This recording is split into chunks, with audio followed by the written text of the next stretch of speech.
l'émission Parole de Femmes. Nous sommes avec notre ami, le pasteur Stéphane Caddy. Bonjour. Bonjour Annabelle. Ça va? Deuxième jour, t'as l'air plus... C'est dur, c'est long. Vous ne savez pas ce que je vis entre les émissions. C'est le service, mon frère.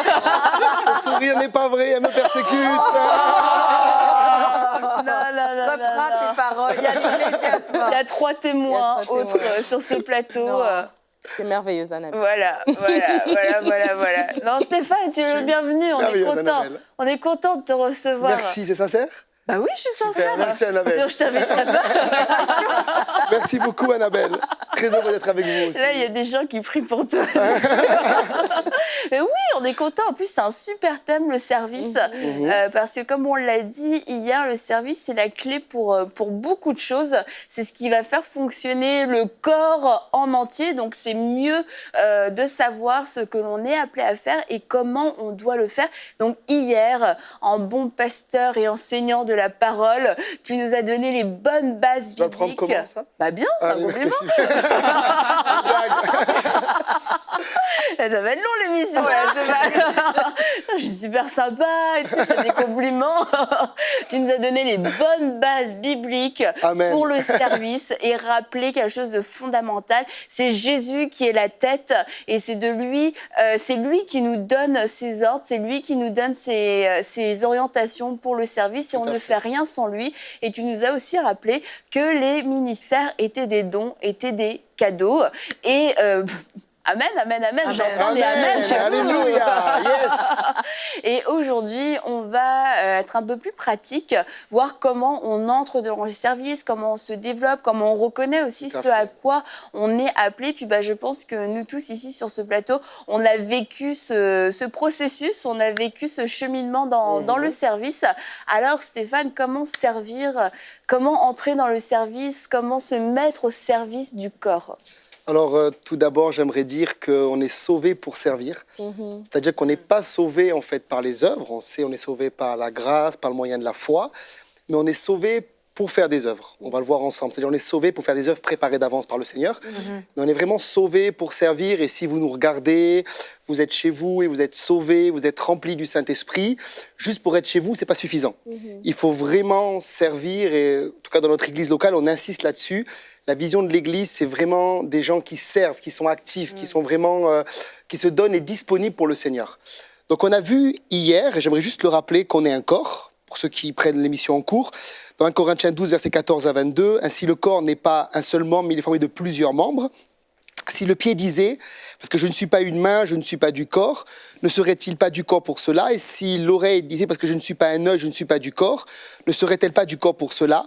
Si tout le corps était l'œil, où serait l'ouïe? Et si tout était ouïe, où serait l'odorat?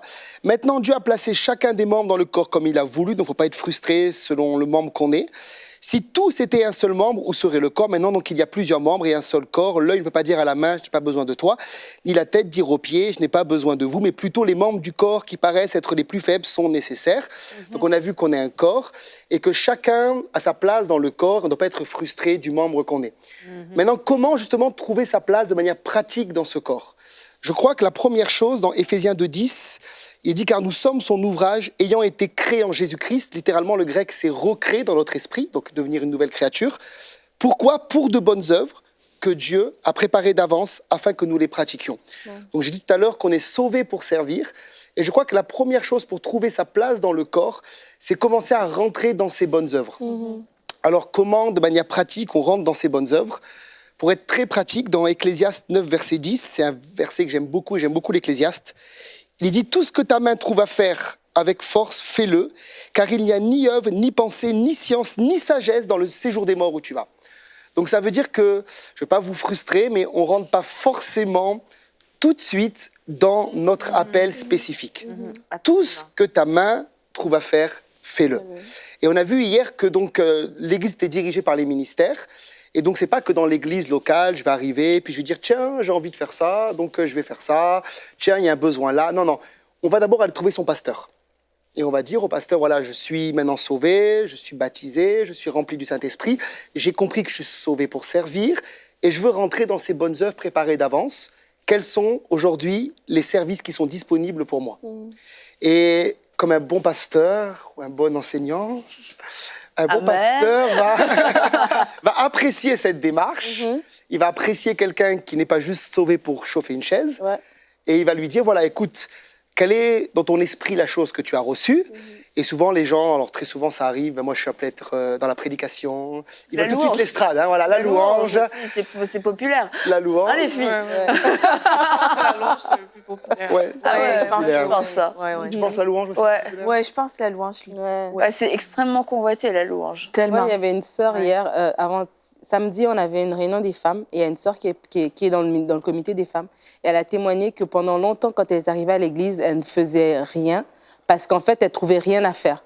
Et sa mère qui lui disait, il y a toujours quelque chose à faire à l'église. Et des fois aussi, c'est ça, on est assis, et on chauffe les bancs, malgré nous, parce qu'on a l'impression que tout est déjà comblé, mais il y a toujours quelque chose à faire. Et ce verset d'Ecclésiaste est très parlant, justement, pour dire, oui, j'ai un appel, mais avant, je dois faire quelque chose. Et quand tu vas aller voir les responsables, ils vont t'indiquer quelque chose. Et des fois, c'est quand on nous indique la chose, c'est pas ce qu'on avait imaginé. Donc, du coup, ça nous intéresse moins. Mais non, commence par là. Et c'est des fois une porte d'entrée. Et dans le service, dans tout ce que tu fais, Dieu te travaille aussi. Tu sais, c'est des bonnes œuvres qu'il a préparées pour que nous les pratiquions. Et il nous travaille. Et également, donc, il y a une progression. Et donc, quand tu commences dans ces petites choses-là, il y a une progression. Quand tu le travailles, tu le fais avec excellence. Et ça t'amène justement dans cet appel que tu veux faire.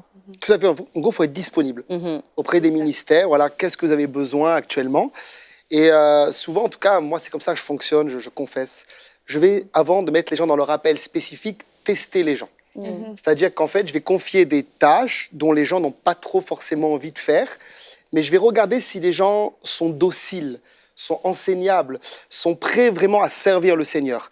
Alors, ça peut être différents services. Les services ne sont pas du tout évidents dans l'Église, qu'on oublie parfois, mais qui sont des services très importants. Je pense à la sono, par exemple. En tout cas, je sais que chez nous, les sonoristes, ils se lèvent tôt, ils sonorisent la salle, on les applaudit pas souvent, c'est un peu ingrat, tout le monde râle quand ça marche pas, mais quand ça marche bien, personne ne dit rien. C'est le genre de département, quand on ne dit rien, ça veut dire que tu es excellent. C'est le plus beau des compliments. Quand on te dit rien dans ce genre de département, c'est que tu as bien fait ton travail. Mais il faut des gens à la sono. Ah oui. Parce qu'un bon prédicateur, il a besoin d'un bon sonoriste. C'est ça. Des bons chanteurs, des bons chanteurs. Mais tu sais, Pasteur Stéphane, tu n'es pas le seul à fonctionner comme ça, parce que chez nous aussi, c'est comme ça. OK. Comment va-t-il déjà? Mais certainement. Je ne suis pas seule. Mais je pense, justement, tu as raison, il faut éprouver les cœurs dans le sens parce que tu dis on est sauvé pour servir. Bien sûr. Et donc, il faut déjà voir, est-ce que la personne qui veut entrer dans son service, admettons, je suis appelée, je sais que mon appel ultime, c'est la louange. Bien, avant d'avoir un micro dans mes mains, est-ce que j'ai un cœur de serviteur? Parce que d'abord, Jésus est un serviteur. Donc, Amen. déjà, il faut tester les cœurs, il faut voir si les cœurs, comme tu dis, sont dociles. Par exemple, chez nous, avant d'aller dans le ministère, de rejoindre le ministère de la louange, les gens doivent faire quelque chose au moins pendant 3 mois, Wow, super. voire plus longtemps, pour voir si leur attitude, vraiment, si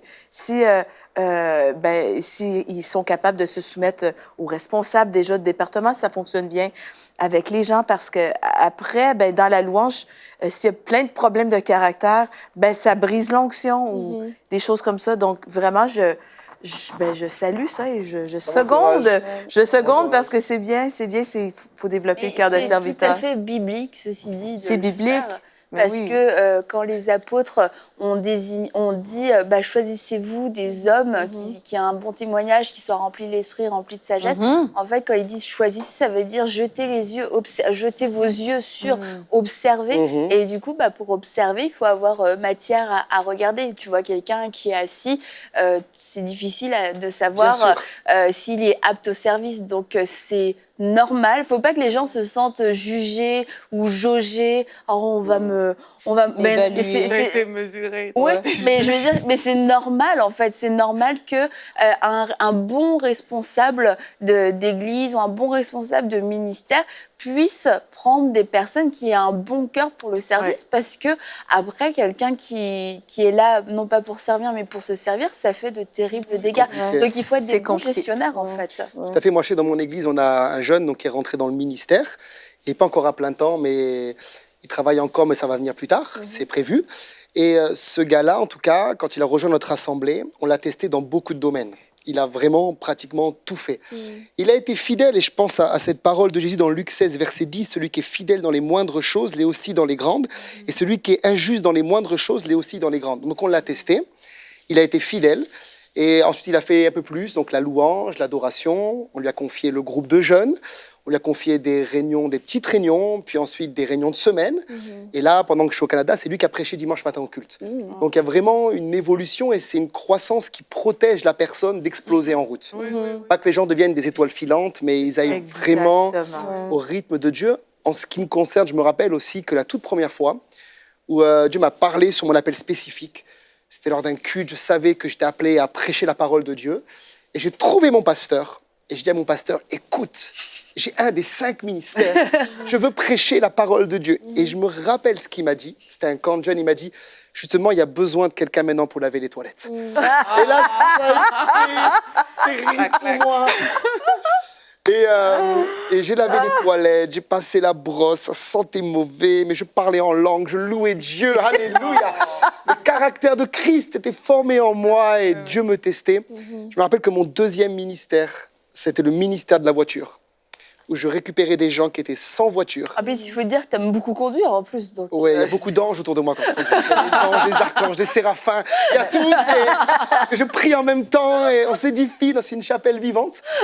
Mais du coup, c'était mon deuxième ministère et Dieu m'a testé. Et puis un jour aussi, on m'a dit, il y a besoin de quelqu'un pour faire le ménage à l'église de manière régulière. Et j'ai levé la main, je me suis inscrit. La seule chose qui m'a inquiété, c'est qu'ils m'ont appelé une fois, jamais 2 fois. Ils ont dit, bon là, c'est compliqué. Non, arrête, là, tu donnes des clés à des gens, c'est bon, je vais lever ma main, je vais m'inscrire, je vais le faire n'importe comment. Je suis passé, Annabelle, par toutes ces étapes-là. Voilà. Et je me rappelle la fois où, enfin, mon père qui est pasteur est venu me voir et m'a dit, vendredi, il y a une réunion de prière, c'est toi qui prêches. Et ça, je l'avais reçu peut-être 5-6 ans. Dans mon cœur en avance.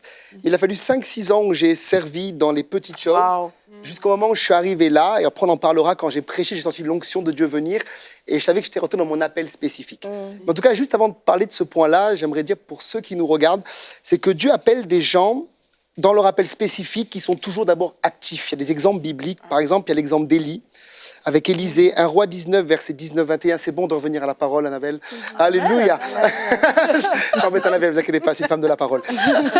Élie partit de là et trouva Élisée, fils de Shaphat, qui labourait, donc il travaillait, il était actif. Et il y avait devant lui 12 paires de bœufs, et il était là avec la 12e.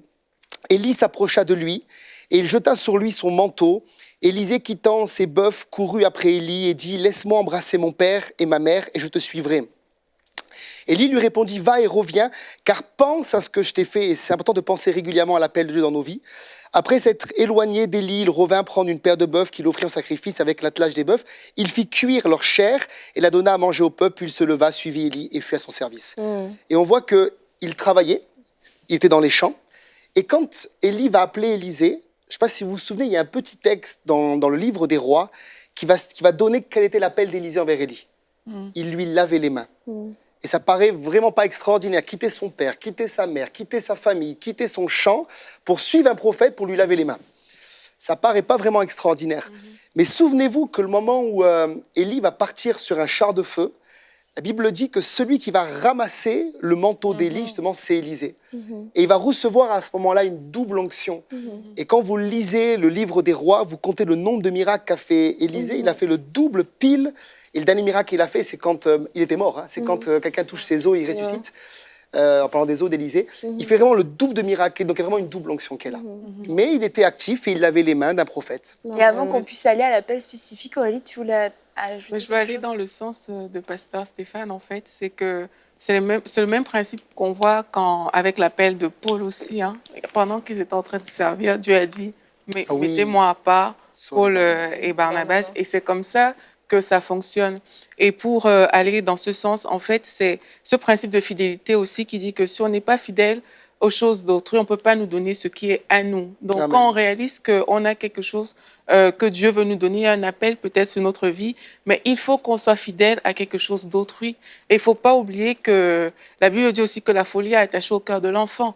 Ça veut dire que quand on n'est pas encore rentré dans notre appel, on a encore un enfant, en fait. Et on doit pouvoir grandir. Et il faut qu'on puisse briser cette folie. Parce que parfois, on veut juste prendre le micro ou bien aller dans le grand appel. Ouais. Mais si on entre là en étant un enfant, qu'on ne le veuille pas, il y a une folie qui est attachée à nous. Mais où est-ce que cette folie est brisée? C'est justement lorsqu'on va faire des choses auxquelles on ne s'attendait pas. Là, le caractère se forme. Là, il y a des choses qui se passent. Et là, on grandit. Et une fois qu'on a cette maturité, là, les choses qui sont à nous, on peut le faire de la bonne manière, en fait. Ouais, je pense aussi à un texte qui dit un héritage vite acquis est un héritage vite gaspillé. Dans les Galates aussi, il est dit que même si on est héritier, tant qu'on est un enfant, on ne diffère en rien d'un esclave, il n'y a aucune différence. Donc c'est important de grandir et c'est des étapes de croissance. Juste avant de passer au point suivant, j'ai d'autres exemples bibliques rapidement, je les donne. Je pense à Matthieu qui travaillait au bureau des péages. Je pense à Pierre qui était pêcheur, il était actif. Zaché qui était dans un arbre, ça marche. Zaché. Nathanaël qui était sous un arbre. Zaché était publicain, il prenait l'argent des autres. C'est pas le bon exemple, Annabelle. Lui, il piquait l'argent des gens, il était collaborateur des Romains. C'est pas le bon exemple. Oui, puis il y en a d'autres. Il y a Étienne, comme on dit, qui servait aux tables. Et il est dit dans Actes 6, 8, j'aime beaucoup ce verset, remarquez bien, Étienne, plein de grâce. Donc il servait aux tables, mais il était quand même plein de grâce, il était heureux de faire ça. Et plus loin, et de puissance, faisait des prodiges et de grands miracles parmi le peuple. Donc il a démarré, en parenthèse, en bas de l'échelle, et il a fini avec un homme qui avait beaucoup de miracles, beaucoup de guérisons, parce qu'il avait un cœur selon Dieu, à cause de vraiment cette fidélité à son service. Maintenant, une fois qu'on a fait toutes ces étapes, ce qui est merveilleux avec Dieu, c'est que Dieu est bon. Amen. Et que Dieu ne teste pas toute notre vie non plus. Attends, je veux juste oui, Annabelle, une petite parenthèse quand même sur le test et encourager aussi les leaders, que ce soit les pasteurs ou des responsables de département. Il ne faut pas non plus se prendre pour le Saint-Esprit et puis faire souffrir les gens de façon injuste parce que peut-être nous, on a été formés comme ça, parce qu'on a été éduqués comme ça. Et quelquefois, en fait, ça brise les gens. C'est bien d'observer, c'est bien d'éprouver les motivations, mais tout le temps, nous-mêmes, en recevant encore des directions de la part de la tête. Amen. Et puis au moment de relâcher les personnes, c'est important de savoir les relâcher parce qu'il y a aussi des endroits vraiment le test il est trop dur en fait. C'est pas ce que Dieu demande et les gens partent dans quelque chose de charnel. On va l'éprouver. Non, c'est pas le but, les gens se découragent en fait. D'ailleurs, un bon leader, s'il veut que les gens le suivent, il va bien diriger les gens avec amour, avec grâce, avec respect. Il va les amener plus loin dans le service. Le but, c'est pas une dictature, ça c'est clair. Mais la bonne nouvelle avec Dieu, c'est que quand ce temps est fini, je crois vraiment qu'il y a un temps où on rentre dans notre appel spécifique. C'est-à-dire vraiment les choses pour lesquelles Dieu nous a créés. Par exemple, je pense à Jérémie. Le Seigneur lui dit, avant que tu fusses formé dans le sein de ta mère et que tu sois conçu, je t'avais établi prophète des nations. Donc Dieu avait parlé sur sa vie avant même qu'il naisse. Et je crois qu'il y a un temps où on rentre vraiment dans cet appel spécifique. Dans ce pourquoi Dieu nous a créés en réalité. Et pour moi, ce qui est important quand on découvre cet appel, c'est de l'accepter, de ne pas lutter avec Dieu et de se réjouir de ce pourquoi Dieu nous a créés. Par exemple, il y a un texte, je l'ai beaucoup lu, mais je vais le relire encore, 1 Corinthiens 12, versets 15 et 17, « Si le pied disait, parce que je ne suis pas une main, je ne suis pas du corps, ne serait-il pas du corps pour cela ? Si l'oreille disait, parce que je ne suis pas un œil, je ne suis pas du corps, ne serait-elle pas du corps pour cela ? Si tout le corps était l'œil, ou tout le corps serait l'ouïe, si était tout ouïe, où serait l'odorat ? » Donc du coup, il y a des gens qui, par exemple, sont une main et qui veulent vraiment être un pied, alors que leur appel spécifique, c'est une main. Et toute leur vie, ils cassent les pieds aux gens parce qu'ils veulent être un pied. Vous voyez ? Moi, j'ai des gens, ils sont excellents dans un domaine. C'est tellement évident que Dieu les a oints dans ce domaine, mais ils me cassent les pieds juste parce qu'ils veulent prêcher, mais ce n'est pas du tout leur appel. Et souvent, je dis aux gens, ne cherchez pas à faire l'appel d'un autre, vivez votre propre rêve. Vivez vraiment ce pourquoi Dieu vous a créé. Je pense à un ami à moi qui, il y a des années en arrière, il avait une librairie à Paris, et il avait la plus grande et la plus belle librairie évangélique de Paris. C'est que toutes les églises venaient dans son église à lui pour prendre les livres. Il avait une longueur d'avance sur toutes les autres librairies de Paris. Et il avait une personne qui servait dans cette librairie et elle portait du fruit extraordinaire. Tout ce qu'elle touchait dans la librairie était béni.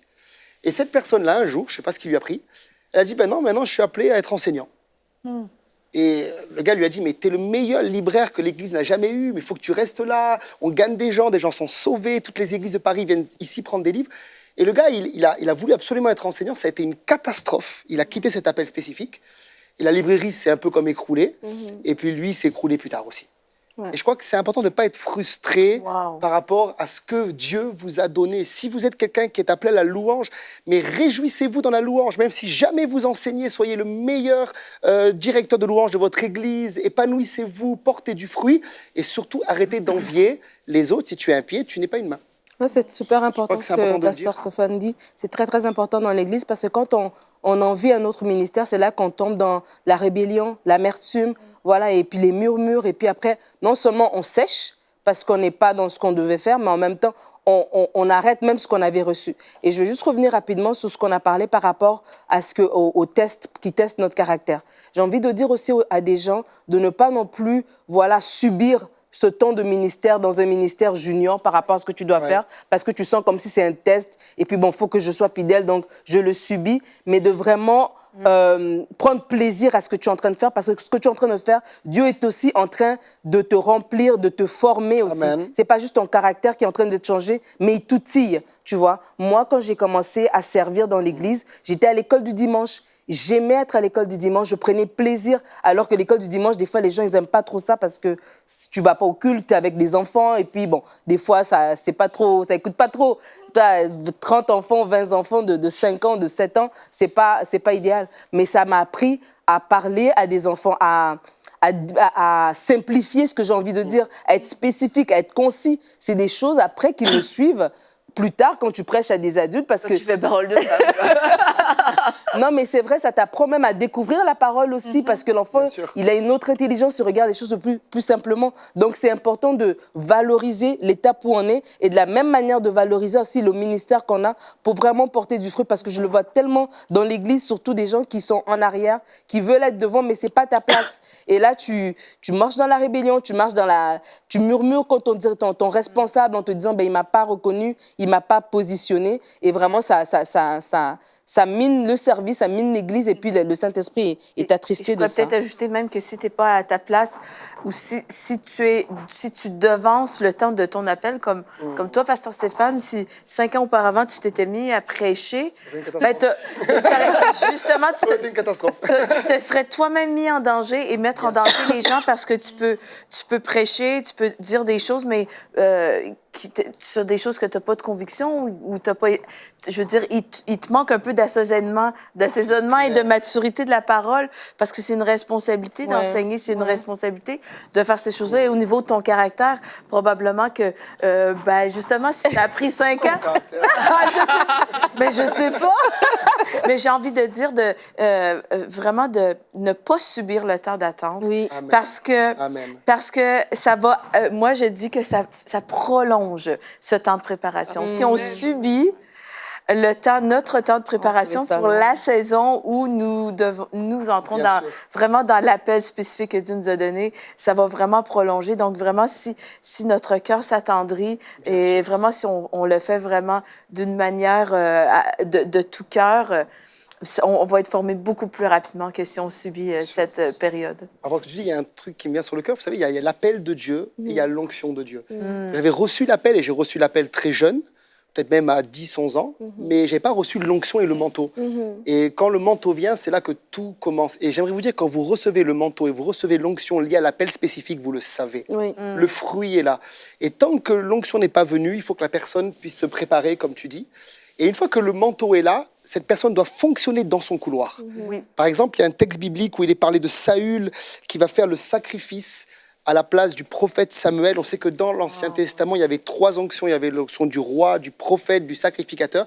Et l'onction qu'il avait reçue, c'est une onction royale. C'est le premier roi, à peu près 1000 ans avant Jésus, qui a été sur la nation d'Israël. Il n'avait pas reçu l'onction pour être sacrificateur.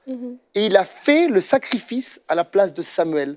Et on sait que pour lui, ça a été quelque chose de très, très négatif. Et restez dans votre couloir, c'est là que vous vous épanouissez. Par exemple, moi, je n'ai pas reçu l'onction pour faire de la musique. Vous voyez, j'ai fait de la guitare, mais j'ai rapidement arrêté. J'ai vu que j'avais aucun don pour ça, aucune grâce pour ça. Mais quand je prêche, je suis heureux, je peux prêcher. Quand je prépare mes messages, je sens une grâce qui est attachée à l'appel. Je sens l'onction de Dieu qui est là. Puis surtout, c'est important, c'est le fruit aussi. Et j'aimerais dire une chose, c'est que le fruit, c'est pas juste nous qui devons dire qu'il y a du fruit, c'est aussi les autres. Ah, mais Oui. c'est une bonne chose. Je me rappelle d'un gars qui disait, j'ai un appel au ministère. C'était dans une église d'un ami à moi. J'ai un appel au ministère, je dois prêcher. Et mon ami pasteur en avait tellement marre qui lui a dit, je vais te confier un groupe de maison une soirée. Et il a mis le gars. Et après, il a fait un bilan avec les gens du groupe de maison qui ont dit, s'il te plaît, plus jamais. Donc le gars, c'était pas un appel spécifique. Et c'est les gens qui attestent s'il y a du fruit ou pas du fruit. Mais quand on est à notre place, il y a des choses extraordinaires qui se passent. Il y a une grâce vraiment rattachée à l'appel. On fait un petit peu de tout, on fait ce qu'on nous demande de faire. Et quelquefois, pour des gens, autant il y a les personnes, moi je sais ce que je veux faire, etc.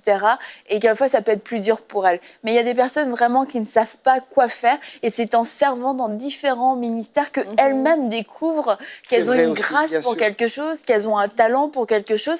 Et c'est des choses qu'on n'aurait pas découvert en dehors de notre service à l'église parce qu'on on fait des études, on a un travail. Dans ce travail-là, on n'est pas forcément appelé à tout faire. Voilà. Mais là, dans ton service à l'église, tu peux vraiment te découvrir un don, tu peux te découvrir une passion. Et c'est exactement là que Dieu veut t'utiliser. Je rebondis sur ce que disait Aurélie, justement.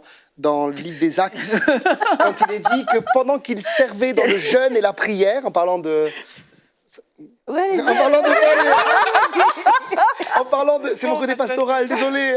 En parlant de Paul et Barnabas, ils servaient dans le jeûne et la prière. Le Saint-Esprit dit, mettez-moi à part Paul et Barnabas pour l'œuvre à laquelle je les ai appelés, qui était une œuvre missionnaire.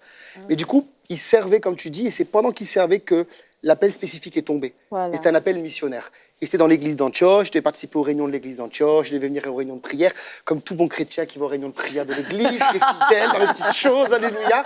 Et que tout d'un coup, il y a un don spirituel qui spécifie, mettez-les-moi à part, ils vont traverser tout le continent européen, ils vont annoncer la parole en Asie, etc. C'était leur cas.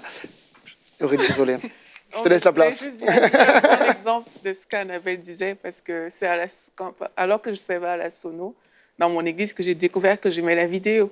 Mais et je n'étais pas allée à la Sono moi-même en disant oui, je veux servir à la Sono.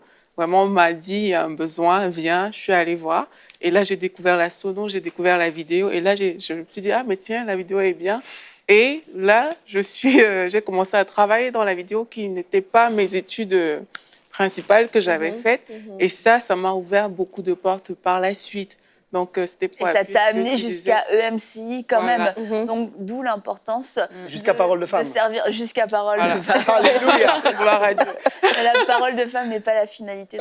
Amen. Et comme je voulais dire aussi, que pendant ce temps où on peut vivre certains tests, on peut être éprouvé nous-mêmes dans nos motivations, comme Nadine nous l'a rappelé aussi hier à travers la parole, tout ce qu'on fait, c'est pour le Seigneur qu'on le fait. Il y a ce moment-là, dans cette période, il ne faut pas oublier que c'est encore pour le Seigneur qu'on le fait, c'est pas pour une promotion, c'est pas pour je passe toutes les étapes pour un examen, parce que même ce qu'on fait à ce moment-là, même si oui mais nanana, mais en fait ça porte du fruit. On est à l'école du dimanche, faut le faire de tout notre cœur, parce qu'il y a peut-être des enfants qui n'entendront jamais parler de Jésus, donc il faut qu'ils en entendent parler, et bien dans l'école du dimanche. Donc c'est pas question de nous, c'est vraiment question que je sers Dieu, il faut que ça porte du fruit, peu importe que ce soit un passage, que ce soit temporaire. Ce que je fais aujourd'hui, je vais vraiment le faire bien, je vais me donner à fond et je vais le faire de tout mon cœur pour le Seigneur, parce que c'est important et parce que Dieu mérite vraiment un service de qualité et un service excellent. Et nous arrivons à la fin de l'émission. Est-ce que tu voulais ajouter quelque chose? Tu as tout dit, Annabelle. Cette émission finit mieux qu'elle n'a commencé. Donc on va se retrouver demain pour une prochaine émission de Parole de Femme.